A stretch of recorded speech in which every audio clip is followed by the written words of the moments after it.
Et vous avez dit, votre fille a quitté 3 mois, et c'était juste. Elle reviendra ce soir à minuit.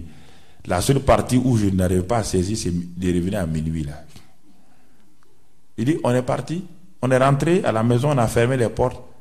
À minuit pile, quelqu'un a frappé. Voici ma fille. Et la fille était là. La voilà devant vous. La voilà devant vous. Écoutez, frère, est-ce que Dieu peut mentir? Donc, cherchez une parole de Dieu. Ne vous asseyez pas pour dire j'ai des problèmes, Dieu résout mes problèmes. Dieu ne résout pas les problèmes.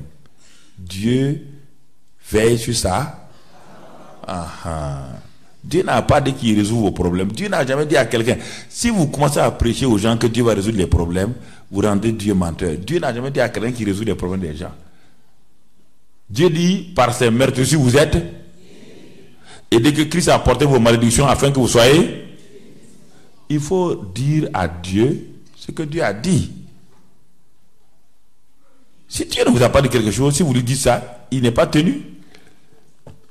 Même si vous avez des milliards, je sais que je suis l'ami de votre famille, et vous m'avez pas, j'ai un problème de 1 million. Je sais que 1 million n'en est rien pour vous. Tant que vous ne m'avez pas dit de venir prendre les 1 million, est-ce que je peux avoir la foi? Je n'ai que l'espérance, oui ou non? Mais si vous me dites, demain matin, pasteur, venez prendre les millions à 8 heures du matin, ça me donne quoi? La foi automatiquement.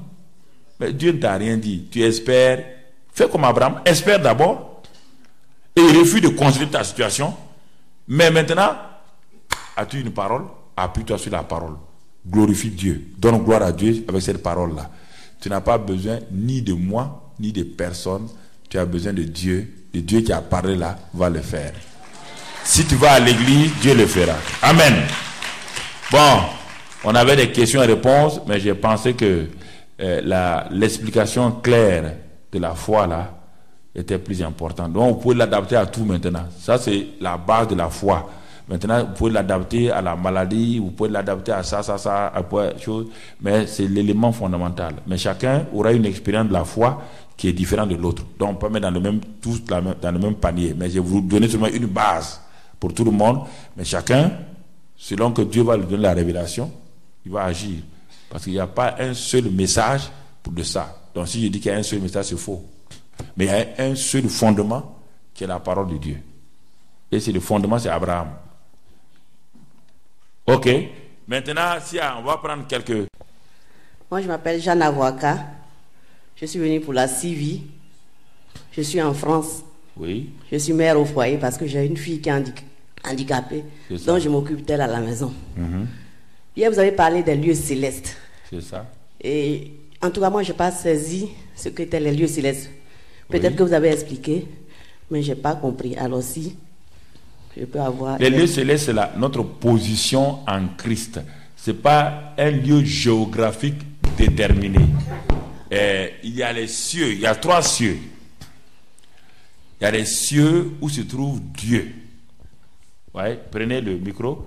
Il y a les cieux où se trouve Dieu lui-même. Ça, c'est un lieu géographique, si on peut s'exprimer ainsi. Et c'est dans ces lieux-là qu'il y a un endroit qu'on appelle le paradis et ensuite la salle du trône. Ça, c'est Dieu est là-bas. Il y a le 2e ciel, qui est un endroit qui n'est pas de façon géographique bien déterminée des caractéristiques, où l'ennemi, quand il a été précipité, a fait son siège pour empêcher qu'il y ait une intervention entre le 3e ciel et le 1er ciel. Le 1er ciel, c'est l'atmosphère que nous voyons, ce que nous voyons ici, que nous appelons, là où il y a ces éléments-là, ça c'est le 1er ciel. Et cette atmosphère-là, c'est là-bas où Satan est le prince de l'air.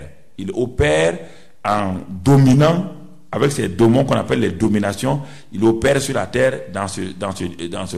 Maintenant, en Christ, la position céleste, c'est que Christ est au-dessus de tous ces endroits. C'est-à-dire le 2e ciel, le 1er ciel. Et Christ est assis aujourd'hui à la droite de Dieu dans les cieux. Mais comme nous ne sommes pas morts physiquement pour aller dans les cieux, il y a maintenant ce qu'on appelle l'expression les lieux célestes. C'est cette position supérieure de domination, d'autorité que nous avons en Christ. Et c'est cette expression qu'on dit en Christ, nous sommes bénis, Éphésiens 1:3, nous sommes bénis en Christ, pas dans les cieux, dans les lieux célestes. Et nous sommes assis avec Christ, encore où? Dans les lieux célestes. Nous avons été ressuscités et positionnés avec Christ dans les lieux célestes. Donc, c'est simplement une position spirituelle, pas géographique, une position spirituelle de domination à partir de laquelle position du moins nous exerçons notre autorité, bien que nous ayons encore les deux pieds sur la terre. Mais notre position est en Christ, qui est une position qui est au-dessus. Son explication est bien claire dans Éphésiens 1, verset 18-19. Il est dit au-dessus de toute domination, de toute autorité, de toute principauté, de tout esprit méchant, de tout. Éphésiens 6, qu'il dit cela, dans les lieux célestes. Et c'est notre position, notre autorité en Christ qui se manifeste ainsi. Pourtant, nous ne sommes pas morts, mais nous sommes en même temps dans les lieux célestes, en Christ, pour exercer. Nous ne sommes pas dans les cieux, parce que quelqu'un dans les cieux, il ne descend plus. Christ est rentré une fois pour toutes dans les... Et il reviendra seulement pour faire quoi? Enlever l'église. Si nous sommes dans les cieux aujourd'hui, tu ne peux plus opérer sur la terre. Donc nous sommes dans les positions célestes. C'est une position d'autorité spirituelle que nous avons en Christ. Et Satan connaît bien cette position d'autorité spirituelle là.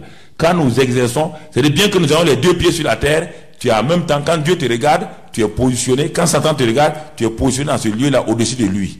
Et de ce lieu-là, tu peux parler maintenant. De ce lieu-là, tu exerces ton autorité. De ce lieu-là, tu peux commander à Satan et aux démons. Parce qu'ils sont sous toi. Tu es en position d'autorité. Bon, je voulais développer l'autorité du croyant dans la simplicité. Bon, j'ai sauté cela parce qu'on n'a pas de temps. Peut-être ce soir ou je ne sais pas comment. Parce que ça va avec la foi. L'autorité du croyant. Comment on existe dans l'autorité du croyant? Qu'est-ce que c'est l'autorité du croyant? Vous avez bien fait de poser la question. Une autre question? Il y a un frère là-bas. Ah, oui, donnez ça. Ok. Bon, je me nomme Yamero Florentin. Oui. Et ma question se trouve au niveau de la révélation de la parole de Dieu. Oui. Lorsque vous étiez en train de parler, vous avez parlé de... Lorsque Jésus dormait et dans la barque, oui, il ne s'inquiétait pas. Et ma préoccupation est la suivante. Comment avez-vous su que Jésus ne s'inquiétait pas? Est-ce que c'est... Je voulais savoir si la révélation est un don particulier ou bien c'est donné à tout le monde de comprendre la Bible. Ok, merci jeune homme. C'est très bien. Il ne faut pas sourire, c'est très bien. Il est honnête, il est sincère. Il y a deux manières, il y a deux sortes de révélations.